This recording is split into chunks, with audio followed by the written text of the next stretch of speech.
Nepal has printed on their currency showing Indian territories, and what steps are being taken to stop this drug entering from India from Myanmar? And we have committed $10 billion to the development of Bangladesh. What steps is this government taking to ensure that the Hindus in Bangladesh are protected and temples are protected? And what steps is this government taking to stop this dumping of fabrics from Bangladesh, which is destroying the powerloom industry in India? Sir, regarding the point made by the Honourable Member on the Nepal currency, our position regarding our borders is very clear. So, I think if there is any expectation in any of our neighbors that by doing something it would get India to change its position, I think they should be very clear that is not the case. I'm sure the entire House agrees with me in that regard. With regard to Myanmar, sir, because of the very disturbed conditions in Myanmar, we have had to review the open regime policy, which has historically been there. But we are sensitive to the requirement of the border communities. So it is something which we are working on. And part of the challenge is that there is very little government authority on the other side of the border. So most of what we have to do ourselves.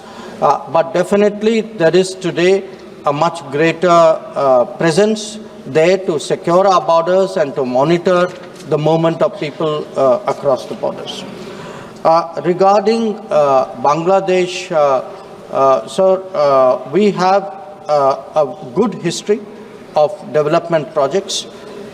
In fact, when we speak about neighborhood first policy, almost in every one of our neighboring countries, with the exception of Pakistan and China, we have had important development projects. That is the case with Bangladesh as well. And certainly it is our hope that with the new dispensation in Bangladesh, we will settle down to a mutually beneficial and stable relationship. With regard to the treatment of minorities in Bangladesh, it has been a source of concern. There have been multiple incidents of attacks on them. We have drawn our concern to their attention. Recently, Foreign Secretary visited Dhaka. This subject came up during his meeting.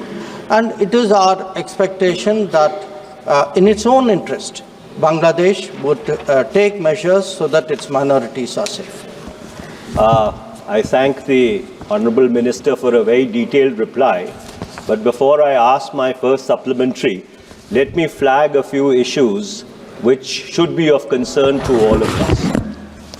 Maldives. आप तो प्रश्न पूछो, मुद्दे मत रखो, प्रश्न काल है ने। अध्यक्ष जी, मेरा जो प्रसंग है वो बहुत ही संक्षेप होगा और वो जो सवाल मैं पूछना चाहता हूँ उसको पूरी तरह से उल्लेख करेगा, तो थोड़ा सा संरक्षण दीजिएगा। संरक्षण इतना ही है कि थोड़ा सा संरक्षण दीजिएगा क्योंकि वो सवाल पूछने के लिए जरूरी है। Maldives, India was the 8th country which the new president of Maldives visited after being elected on an Oust India campaign, and that too under very severe economic compulsions. Number 2, Nepal. China was the first country which the newly elected Nepalese Prime Minister visited and signed off on the Belt and Road Initiative. Sri Lanka, 12.95% of Sri Lanka's external debt is still held by China, which gives it economic leverage. मैं सवाल पूछ रहा हूँ sir, मैं सवाल पूछ रहा हूँ सर, मैं सवाल पूछ रहा हूँ, सवाल पूछ रहा हूँ सर, सवाल पूछ रहा हूँ, हाँ सवाल पूछ रहा हूँ।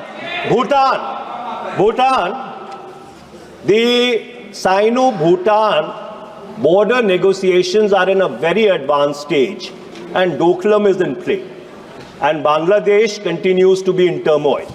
My question, therefore, Mr. Minister, is that while India may have a neighborhood first policy, is there any neighbor of India's which has an India first policy? Sir, I'm very glad that the honorable member referred to visits, timing of visits. Before Prime Minister Narendra Modi went to Nepal, for 17 years there was no visit from India to Nepal. Does that mean that nobody in India cared for Nepal? For Sri Lanka, for 30 years there were no bilateral visits before Prime Minister Modi went there. So visits are important, I accept it. Visits are also subject of timing, of convenience, of agenda. So the honorable member asked, we give them priority, do they give us priority? And the answer is yes, that if one looks at what we do with each of these countries. He referred, sir, to Maldives. With Maldives, with this government in Maldives, we have inaugurated the Adu Link Road and Reclamation Project. I myself went for it. 28 islands there were provided water and sewage facilities. And by the way, the President of Maldives was present at the oath-taking of this new government. So I think the idea, if there is a desire to somehow show the foreign policy of this government in a bad light for political purposes, that is the member's privilege. But then, it is not my nature to make foreign policy partisan. But I would like to remind the honorable member, sir, through you, that the very Maldives he is talking about was also the country from which Indian companies were driven out for an important project in 2012. The same Sri Lanka was the place where Hambantota port was built by the Chinese in 2008. The same Bangladesh was giving support to terrorism till 2014. The same Myanmar was hosting Indian insurgent groups. So if one looks today at the development projects require both sides to cooperate. If one looks today at the number of projects, the volume of trade, the exchanges which are taking place, I think the answer is very clear. Now, our neighbors also have their politics. There are ups and downs in their countries. It will have some implications for us. But it is important we are mature and we don't get into point scoring. Honorable member. Thank you, Mr. Speaker, sir. Mr. Speaker, sir, for my second supplementary, let me turn to our northern neighbors. In the January of 2023, there was a paper written by a senior IPS officer presented to the Conference of Director Generals and Inspector Generals of Police. In that paper, it was pointed out that 26 out of the 65 patrolling points from Karakoram Pass to Chumar were inaccessible to the Indian security forces as a consequence of Chinese transgressions. This fact was never officially controverted by the government at any level. Can the minister confirm to this House that after the recent disengagement, all those 26 patrolling points, which were ostensibly inaccessible, have become accessible? And number two, whether the current disengagement does it in any manner ipso facto validate the 1959 Chinese claim line? Sir, what somebody wrote as a paper is for that somebody to answer for. I can answer for the government.